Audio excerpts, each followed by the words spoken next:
We are here to discuss the success mantras which have hit bullseye with young Indian consumers, also how urban and rural tastes affect these trends.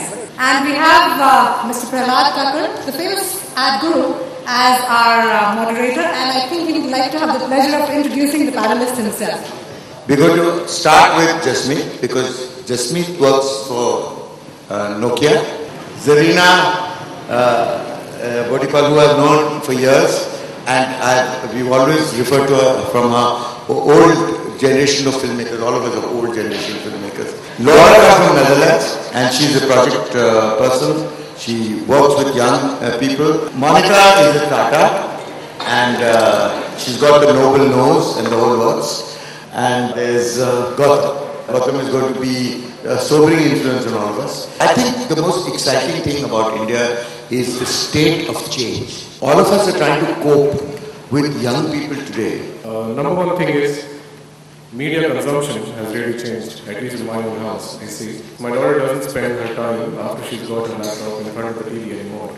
She spends at least 2 hours in front of the PC. She only watches TV for reality shows and for watching music videos. That's it. So the influence of that content in her life is totally gone. She doesn't watch anything else. She is on the net, on the social networking most of the time.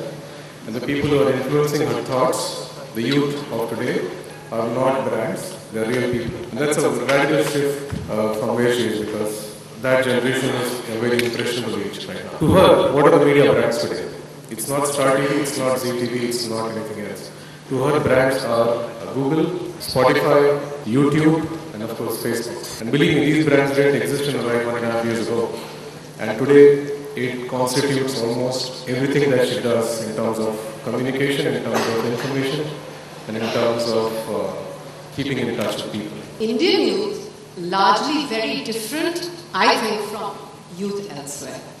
Maybe with the exception being China. Firstly, family comes first. Okay, now there's nothing new in this. 68% of young Indians said, my parents are my best friends. 38% said, I will marry a person my parents choose for me. This has not changed according to me, and I think instinctively we might all agree for eons. I mean, we've been like that.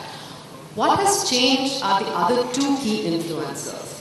The one key influencer, which I instinctively feel took place around 2003 period, or 2004 period, is that India has come into its own.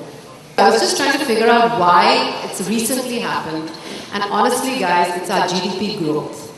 If you look at the GDP growth of India, year before, we were at 3.7% growth, and we jumped to an 8% growth in 2003-04. Besides agreeing with the fact that kids do fart, I represent 2 channels in that space, Cartoon Network and Pogo. These are the channels which catch them as young as they come. And I think one of the biggest learnings we really had in the space of kids' television, what we really understood and believed in is that think beyond them and faster than them. And you have to be ahead of the curve. And in doing so, you're able to bring about entertainment to them which relates to them, but it has to talk in the language they want to hear. So you're not really talking down to them, but you're really talking to them. And there lies the key in understanding kids. The youth is changing in media consuming. So we need to change our communication as well to really connect to young people. Due to these changes, we see that the youth demands shows that are set in the real world and do justice to their lifestyles and their interests, which automatically includes their trends as well.